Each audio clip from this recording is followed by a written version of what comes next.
Right, visa గడువు ముగిసిన కొంతమంది నైజీరియన్లు హైదరాబాద్లో ఇంకా అక్రమంగా నివాసం ఉంటున్నారు. ఈ నేపథ్యంలో రాజేందర్ నగర్ అలాగే నార్త్ సింగ్లోని పలు ప్రాంతాల్లో పోలీసులు సెర్చ్ ఆపరేషన్ నిర్వహిస్తున్నారు.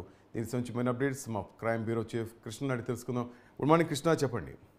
Good morning Oleti Srinivas. ఏదైతే ఈ రాజేంద్ర నగర్ నార్సింగి పోలీస్ స్టేషన్ పరిధిలోని ఈ సన్ సిటీ పరిసర ప్రాంతాల్లో పోలీసులు, ఐసోటి పోలీసులు, లా అండ్ ఆర్డర్ పోలీసులు పెద్ద ఎత్తున సోదాలు నిర్వహించడం జరుగుతుంది. నైజీరియన్ ఇళ్లలో సోదాలు నిర్వహించి వారికి సంబంధించిన మొత్తం డేటాలన్నింటినీ కూడా పోలీసులు పరిశీలిస్తున్నారు. ఈ ఏదైతే స్టూడెంట్ వీసాల పైన ఇక్కడికి వచ్చిన కొంతమంది నైజీరియన్స్ వారి వీసా గడువు పూర్తయినా కూడా వెళ్లకుండా ఇక్కడే తిష్ట వేస్తూ డ్రగ్స్ వ్యాపారం చేస్తున్నట్లుగా అధికారులకు సమాచారం అందింది. ఇందులో భాగంగా హైదరాబాద్ సిపి కొత్తకోట శ్రీనివాస్ రెడ్డి ఇచ్చిన ఆదేశాల మేరకు మన హైదరాబాద్ ప్రాంతంలోని హైదరాబాద్ శివార్ ప్రాంతం, అటు శివార్ ప్రాంతం, ఆ తర్వాత సైబరాబాద్ కమిషనరేట్, దీంతో పాటు హైదరాబాద్ కమిషనరేట్ ఈ పరిధిలో ఉన్న ఈ నైజీరియన్ల వ్యవహారాలకు సంబంధించి మొత్తం ఈ స్పెషల్ బ్రాంచ్ నుంచి డేటా సేకరించిన పోలీస్ అధికారులు వారి ఇళ్లలో ప్రస్తుతం సోదాలు నిర్వహించడం జరుగుతుంది. కొంతమంది వీసా గడువు పూర్తయినా కూడా వారంతా కూడా ఇక్కడే ఉన్నట్లు తెలుసుకున్న తర్వాత ఈ సన్ సిటీ ఐదర్షా కోర్టులో ఉన్న వారి నైజీరియన్లను అదుపులోకి తీసుకున్నారు. మరి కొంతమంది డ్రగ్స్ వ్యాపారంలో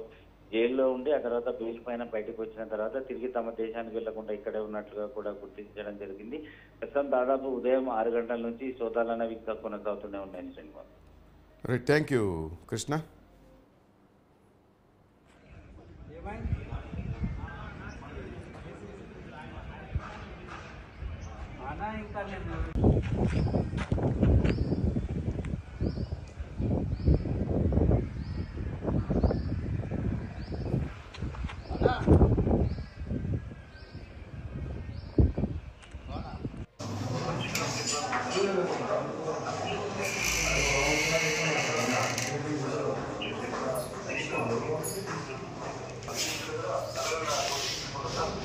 आप लोग